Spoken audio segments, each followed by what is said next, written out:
Now here to speak on the Jena 6, I'm really pleased to welcome Cynthia McKinney.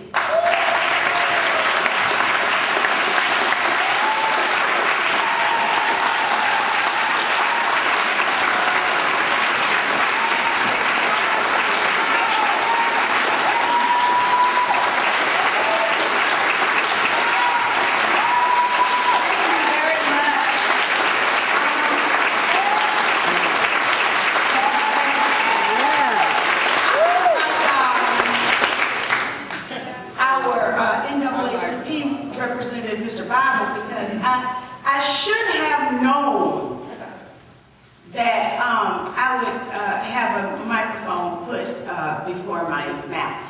I should have known that, but for some reason it just didn't click, you know, because I've been traveling a lot lately. I have been all the way up to Kennebunkport, Maine. And I went there to greet our P resident. Now I say P resident because he ain't our president. The American people didn't vote for him. They stole the election and the Democrats let them have it. That's what happened. Unfortunately, we're saddled with this albatross that has been foisted upon the American people. And as a result of his occupancy of the White House, now he is able to impact the rest of the world. With his values, he's able to impose his values on the rest of the world. But now we're here because of the Jena 6 case. And the idea of Mr. Bush being able to impose his values on the American people and the rest of the world is about like that DA in Jena who said, with the stroke of a pen, I can ruin your lives. He went to a high school, and at a high school where you're supposed to encourage young people to do something with their lives, to open their eyes to the possibilities that this great country offers them. Instead, our DA says, with the stroke of a pen, I can ruin your lives. Now, there's a lesson in that. And the lesson for me is in two parts. First part is that DA had that position because he had education. So for our young people, the message must be clear that education is a value that we must pursue at all costs. Our young people must be educated. Secondly, is political power. Through his political position, he had the power to impose those values. And so the second lesson is that political position means something when it is used on behalf of the people. It means something when it is used against the people. Political position is important. So our young people can't say, I don't participate in politics. I don't believe in politics. Politics isn't going to change anything in my community. Politics is what's controlling your community, our community. And therefore, we cannot afford to leave our political system to the bad guys. When you leave it to the bad guys, George Bush is what you get.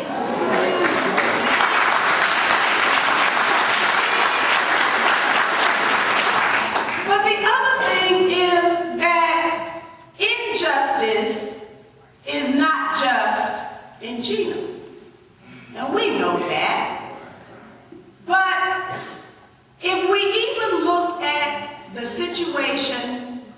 with the Hurricane Katrina survivors. Now, how is it that this country, so vast and so rich, so wealthy and so resourceful, can't bring 200,000 people back to the city of New Orleans? How can it be? How can it be that our democratically controlled Congress can give George W. Bush an additional $50 billion for war and cannot fund people to go back home to the Gulf Coast? How can it be?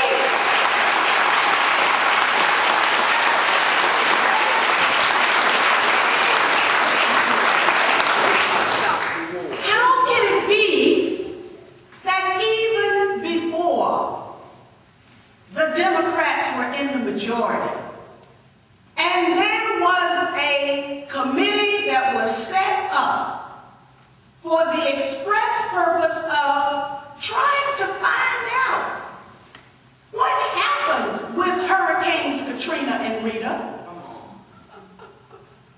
What did the government not do that it should have done? And why did it not do it? Why was it that the Democratic leadership told members of the Democratic caucus, don't go? Don't go to that committee. Do not participate in the proceedings of that committee. How could they do that? Well, I just happened to go to the committee. I just happened to participate in the committee. I just happened to go down to New Orleans. And what I saw was Blackwater troops patrolling the streets of New Orleans. I saw a veritable police state. I saw roadblocks inside the city of New Orleans on one side of town, of course. And I saw a military presence equal to what one can see in our nation's capital now after September 11th. I have never, ever seen any city under such occupation. Now, the issue, though, is not only do we have this abridgment of the Constitution that's taking place there, but we've also got big real estate developers who are moving in. They're moving